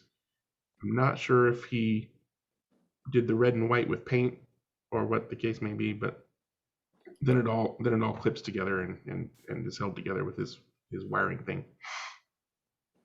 But yeah, the side effect of making your cars go blurry too. And so you can go look at the video on YouTube. It's there. I'll try to remember to put a link in the description so people watching this later can go to the thread and see the pictures and go to YouTube and watch the video. But that's the same guy that did the models for the Nürburgring Dunlop scoring observation tower, the big tower crosswalk bridge that I showed a print of a few weeks ago. He's done a bunch of really cool slot car buildings and track projects and things like that. So it's, if you're a 3D printing nerd, then you should already be following that guy and checking out whatever he produces, because it's usually impressive in some way or the other. Just felt like sharing that, but as I said, the floor is open. So if you've got anything you want to ask about or talk about or circle back on, now is the time. If not, I'll go ahead and hit the stop button and we can just. So I was just going to ask Chris, Chris, were you on in time to see what Dennis had done with Greg's 935? Oh yeah. I was not. I'm sure it's wonderful. Yep. Dennis is almost ready to send it to you. So I mentioned to Dennis and in the chat, and I'll mention to you that once you get it, if there's anything you need, we can maybe meet up and you can not buy me a coffee. Well, don't be in a rush, because summer is upon us, and it's golf season and cottage season. So I was just about to say, there is absolutely no time frame whatsoever. You take your sweet time, you put it on the bottom of your to-do list, whatever the case may be. And I'm happy to to compensate you for your time as per any custom order. So That's, no, I'm going to, I will need some decals, but don't worry about that. I'll get those from IndyCals and we'll, I've got a bunch of stuff. We're all in good shape. Looks like Dennis and I have some invoices to write up. absolutely, I've said this from the start, and you guys keep saying no, but I don't want to be obligating anybody to providing work that they're not being compensated for. If you want to give that, that's fine. I'm not going to turn away gifts of any kind. I'm not a moron, but I have money. I will give you money if you want money. Well, then fine. Just send me a whole bunch of money. All right. I'll send you a check that says a whole bunch dot Just, zero. yeah, just send me lots. Lots. Can you see those, Chris? Can you see There you go, Chris. I can. Let's see this. There we go. That's what I wanted to see. Just a regular little 2-rail sidewinder, angle winder. Yeah, that's fine. Perfect. Greg, if you John thought Kidd, this is worked, oh, sorry, go ahead. John Kidd, is that going to be a Tim Horton meeting? Yeah. Oh, he's even inscribed it. What's it say, Dennis? Oh, it says, Lock him up. Wrong way. All right, what are the other pictures? Keep going. They're getting interesting. Right behind the guide there's my regular little logo and the serial number. This is chassis number 894. Wow. And then it says Worldwide Zoom Call Project. Nice. Now, Dennis, did you need to fit an angle winder spur on there, or is that a straight cut one? No, that's a regular 32 tooth slotted straight gear, and it's an 1132 gearing, and it's a Piranha motor in there, 21.5. Perfect. Yeah, it runs really nice. The modern Slottets and guys like that of the world, Wayne, have made you believe that you need angle cut gears in your sidewinders and angle winders, which is a complete fallacy. Especially when they're as thin as those ones are. Right. Yeah. And especially when it's a shallow angle like that, that thing's only about. Well, I've seen angle winder spur gears last 24 hours plus on Oh a yeah, but sidewinder car. yeah. On a sidewinder, yeah. On a Yeah, sidewinder, or the other way, pure or the other way sidewinder. around. Yeah, the other way around. I've seen it last 24 hours plus. Oh, yeah. Yeah, if your gears are set up well, there is absolutely zero need to run an angled gear in a sidewinder situation.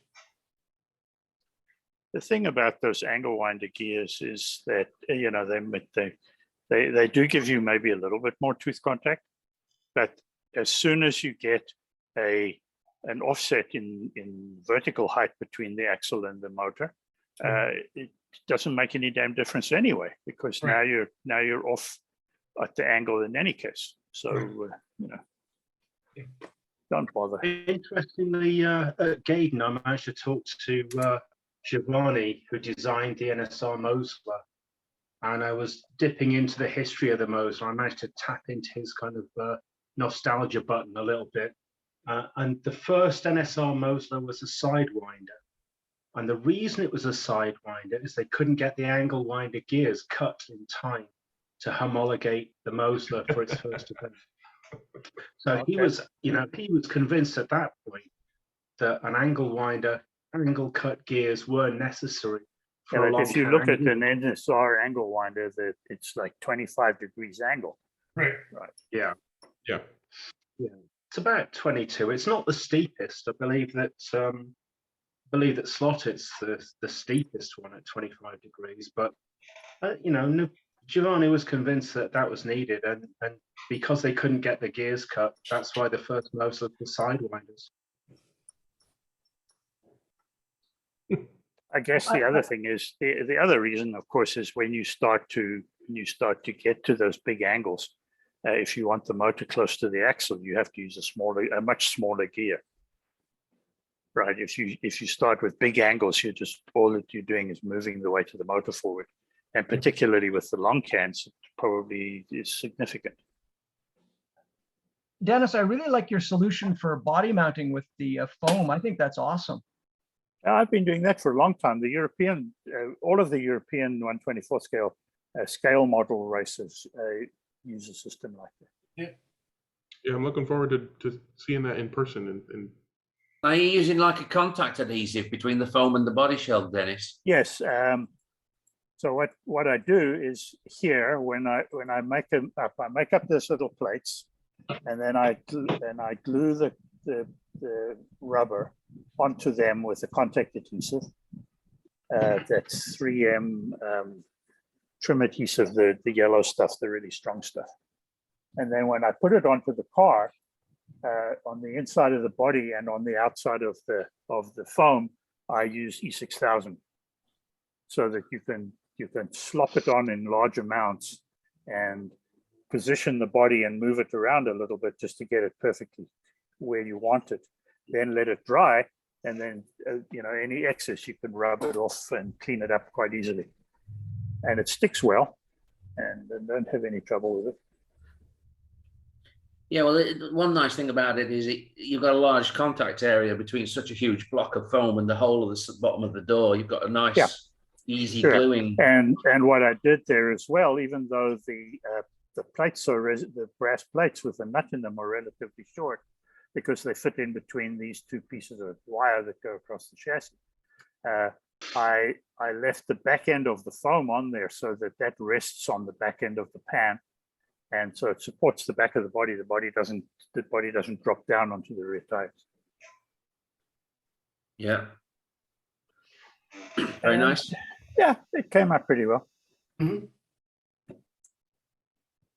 one of the things that they were talking about earlier, Chris, was that there's no driver in the kit, and John can provide driver bodies and stuff like that of whatever kind you desire. Yeah, I thought I'd put one in the package, but that's no problem. Let's save the weight on postage when it gets to you, and I'll give you as many drivers as you need or want. Yeah, there's a cockpit and glazing and a seat and all of that. That's all there. Yeah, there should be a dashboard, steering wheel, and seat. Yeah, and did I put the head in without the body? No. Oh, okay. Well, at least the whole driver's missing. At least I'm consistent. Well, if it had been around Dennis's, he would have chopped the legs off anyway. True enough. Yeah. Oh, that's what I forgot to mention that about the kit. I thought I took a picture of the yeah. Okay, so I forgot to focus on it when I was showing the underside of the body. They had already chopped off the legs at the knees of Mr. Hasselhoff. So they typically have driver legs sticking way out into where the chip goes, but this time they actually lopped them off. So there's no extraneous appendages in where chips and wires need to go. I was going to comment, Greg, on how faceless, how blank the face looked in that car. I was surprised there was no dots for eyes or anything. I don't mind. I mean, at least he's got long brown hair and in a leather jacket. Yeah. It did look a little bit wrong because he wasn't drunk on the kitchen floor. Yeah, eating a half-eaten hamburger, right? Yeah. Or singing some German techno of some sort. Yeah. I'm happy with it. It's going into my movie car collection. I think I've got enough now to do a full 6-car digital set of movie cars. I'd have to have a crazy movie car race at some point. In addition to that, was there a space for an FC130 motor on its, or a small cam motor on its side? Was there a accommodation for that style of chassis in the interior? It looked like that might have been the key to it at one point. Are you digging up hard conversations with Scalextric? Well, they're going. It's not popular, is it? But they've done one that way, and they're likely to do more. It's like, what the heck? Whatever. Yeah. Can it? Lots of great points on both sides to be made. What were you going to say, Chris? No, Scalextrics make toy cars. They're exactly. Toy cars. Yep. Working models. Right. I love the photograph that John Weber has behind him today on his background. Oh yeah, he was teasing me earlier with that Bilstein. He's got the Alpha Periscope. Yeah, that looks cool. That's my next personal project. I have one of George Stoner kits that I'm going to do. Ooh. Lovely. It's a beautiful car. Get one. Build one, 1-to-1. Yeah, no, just go buy one, Dennis. Oh, Jesus. Alan, you got the Batman Batmobile? in there, cool. Now, Alan, that's the Batmobile you've been working on, right, Alan? Got to take that off Hey, mute. that's not the Scalextric. It's just great talking about movie cars. No, that's and the like Aurora. this That's whole the Aurora idea of Repop. having a Yeah. theme collection. Yeah. This is not the Scalextric one. No. I don't own any Scalextric cars because this one has a Robin, right? Yeah. But the idea of having themed sets made me think I'm not really into collecting movie cars or making them, but maybe I could make a set of Batmobiles. Yeah. Now this is the 1960s Batmobile. The 1980s Batmobile was the one with the great big jet engine on the front, if you remember that. Yeah. So maybe that's the next thing. I need to figure out where I can get that from, whether anybody ever made anything that I could use to turn it into a slot car. In Maybe that would 132nd be or one. 125th, because they make one in 125th, the one you're looking for. Isn't that the one that Maybe, Scalextric? Scalextric did one in what they called 132nd, but the car itself was more like 143rd. Yeah, even the new Scalextric 66 Batmobile is kind of undersized. The Aurora is actually closer in size to the real car. The real car was massive. Massive. So was the one that Alan's speaking of. It was like 2 lanes wide almost. Yeah, I know, you're absolutely right, Wayne. Yep. Well, that original Batmobile was based on a Ford full-size Futura. Mercury or a Lincoln. Ford Futura. It was a Lincoln Huge car. Futura. Yep. Futura was a George Barris creation. Well, Basically a big old didn't- galaxy. Yeah, he didn't create much actually. He bought it from Ford for back storage for $1 and then basically put some extra sheet metal on it and went, there you go. That's still creating it. You got to do. That's a lot of work. Yeah, I guess. Did Scalextric not replicate that one then? Because they did the one with the twin front wheels that are inboard. Yeah, they did. I'm pretty sure they did both of them at some point. I know both of them were undersized, but this is the one you're talking about, right, Alan, with the giant intake there. 1980. Yeah, it looks like you can buy a 135th. Yeah, stuff. Oh, Yeah, a band. Oh, Bandai that's makes a what I'm kit. talking about. Ooh. That's a Yeah, mic- that's that's a little what mic- I'm talking about, Greg. You got that one there. That's the one. 50. And what I'm looking for is a 132 scale, something that I can approximate that to. Now, unlike the 60s Batmobile that was based on a real car, I don't think that this was based on a real car at all. This No, is that complete was fan- totally designed for the movie, Alan. Yeah. Yeah. So getting hold of something I can adapt to be my next Batmobile would be, because it's just now that Greg's put it out there, I'm thinking, yeah, that's what I should do. I should make a collection of Batmobiles. You know what that reminds me of? They're that black, actually- they're mean, good. No, that actually echoes the thing that went up the Goodwood Festival of Speed Hill in the record time this weekend. Oh, yeah. I can't remember what it's called. I might Yeah, be able to tell you. Mercury. Yeah, beware of when Jada calls something 132nd scale, by the way. guys. Yeah. There's certainly a lot of models out there. If you're basically looking to scratch something into a slot car, there's obviously a lot for you to choose from. Actually, that's close to what Brian's 3D Can-Am car looks like in the front. Yeah, Brian, get on that. It's called a McMurtry Spearling. There you go. Look like a miniature Batmobile. I actually prefer the Batmobile from the 30s. It was that they actually had a picture of it on that first search screen you did, Greg. That one. Brian, That's it. wasn't that just like a Lincoln Zephyr with a mask on the front? The very first search screen he was on showed it. It looked kind of like the hot rod I've been building, but with like fins down the side. Oh, yeah, people agree it looks like a Batmobile. There you go. It was from the comic books, I believe. Oh, yeah. Yep, you're right. And a squared off front end. Yeah, you can look up a comic book. Oh, of there it is. Yeah, the Amazon, the Jada Toys DC Comics back. Yeah, that does look like yours. The one on the left, nope, the one below No. that, Greg. No, the one below that.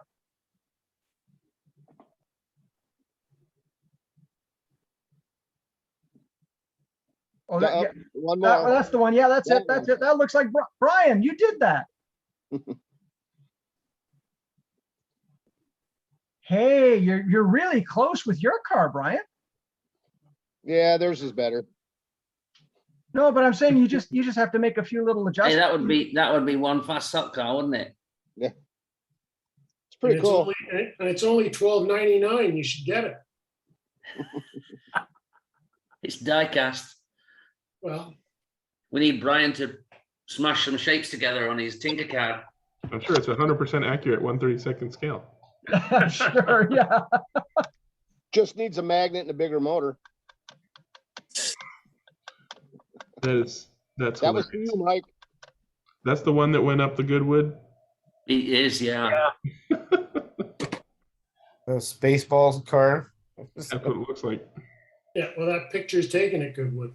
Yeah, I was gonna say the hay bales make it look like Goodwood. It, Yeah, that has was last it has an extractor fan out the back which blows air out from a skirt system that's not it's not the whole floor plan of the car. It's I about think they 1 said- meter square. I think they said it developed twice the weight of the car in downforce. Standing still. Yeah. Sounds like a chaparral from the 70s. We need one with a little catch thing on the back for cleaning slap car slag or clag all over from the tires. You know, running around there and clean everything off. Actual vacuum slot car. When somebody can do that, something like that, kind of home built-ish type car and go up Goodwood faster than a Formula One car, can you imagine if there never had been any rules in Formula One or the Can-Am still existed, how fast these cars could actually get around a track? It's mind-boggling. Scary. Well, just remember, I mean, even in the late 90s, the fastest open wheel cars in the world were Indy cars. They were going around Michigan like at 250 miles an hour down the straight. Well, true enough, but They didn't often have to turn right, did they? yeah, and Exactly. if you took a current F1 car, They could have, just not very well. Yeah, just not very well. Yeah. yeah, and don't forget, John, those things are flat out the whole time. Yeah. So No, absolutely. Yeah. If you took any current Formula One car and re-geared it, it'd blow it away. Oh, for sure. Yeah. One Well, you last thing on Club Corner before Greg closes us down. The second weekend of August at Electric Dreams is the official slotted nationals for the year.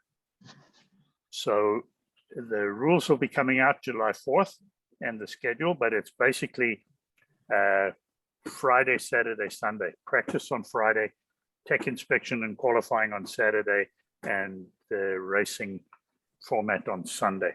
It will be for slotted Group C cars. Pretty much the rules, as far as I can tell, pretty much the rules that we currently run at Electric Dreams. Maurizio Ferrari will be here.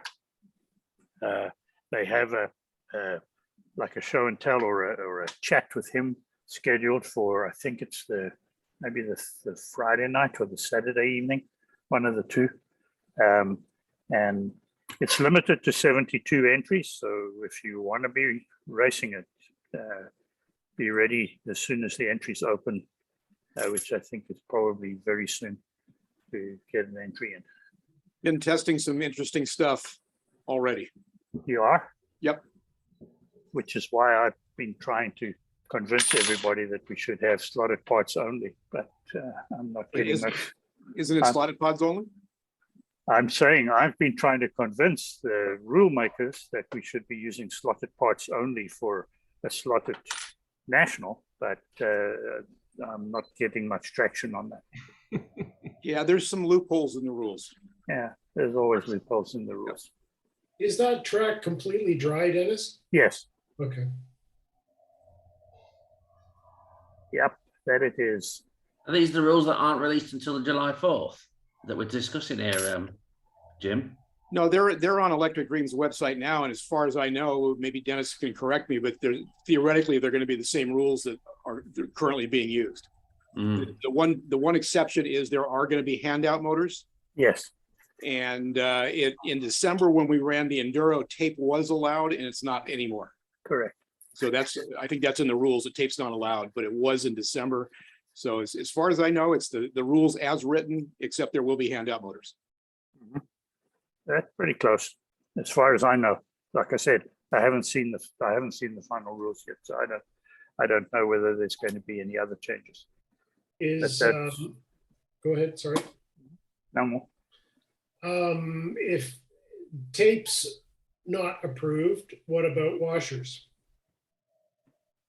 That will be a matter, I think, of whether you can get it past the scrutineer, because currently the rules are for that class: no tape, no suspension, no foam inserts.